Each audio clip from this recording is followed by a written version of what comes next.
பாம்பே லஸ்ஸில இப்போ ஆன்லைன்லலாம் பே பண்ணலாமா? ட்ரிப்ளி கேன்ல ஓஜி ஸ்பாட்டா ரொம்ப வருஷமா இருக்கிற கடை பாம்பே லஸ்ஸி. இந்த கடையோட ஸ்பெஷலே அவங்களோட மெனு தான்.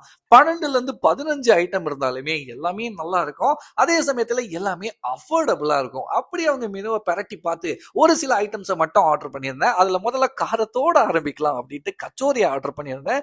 ஓகே, நல்லா இருந்துச்சு. எல்லா கடையிலயும் எப்படி இருக்குமோ அதே மாதிரி தான் இருந்துச்சு. அண்ட் ஸ்வீட்ஸ் அப்படின்னு வந்து பார்க்கும்போது பாசந்தி எனக்கு பர்சனலா ரொம்ப பிடிக்கும்.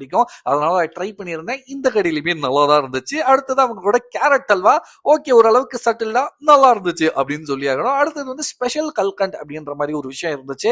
அதையுமே வாங்கியிருந்தேன். ஒரு மாதிரி மலாய்லாம் இருந்து ஸ்வீட் கொஞ்சம் சட்டில்டா நல்லாவே இருந்துச்சு அப்படின்னு சொல்லி ஆகணும். இவ்வளவு தூரம் வந்துட்டு அவங்களோட லஸ்ஸியை சாப்பிடலனா எப்படி அப்படின்ட்டு ஸ்பெஷல் லஸ்ஸி இல்லாம நார்மல் லஸ்ஸி ஆர்டர் பண்ணியிருந்தேன். ஓரளவுக்கு ஓகேப்பா அப்படின்ற மாதிரி சொல்லலாம்.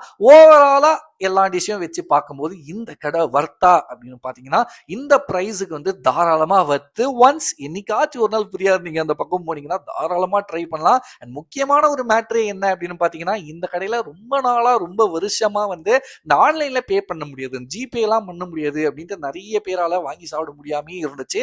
இப்போ வந்து மினிமம் 100 ரூபாய்க்கு நீங்க வாங்குனீங்கன்னா தாராளமா ஆர்டர் பண்ணிக்கலாம் அப்படின்ற மாதிரி போர்டுலாம் வச்சிருந்தாங்க. ஸோ ஃப்ரீயா இருந்தீங்கன்னா ட்ரை பண்ணிட்டு எப்படி இருந்துச்சு அப்படின்றத மறக்காம கமெண்ட் செக்ஷன்ல சொல்லுங்க. நானும் அடுத்த வீடியோல உங்களை சந்திக்கிறேன். பாய்.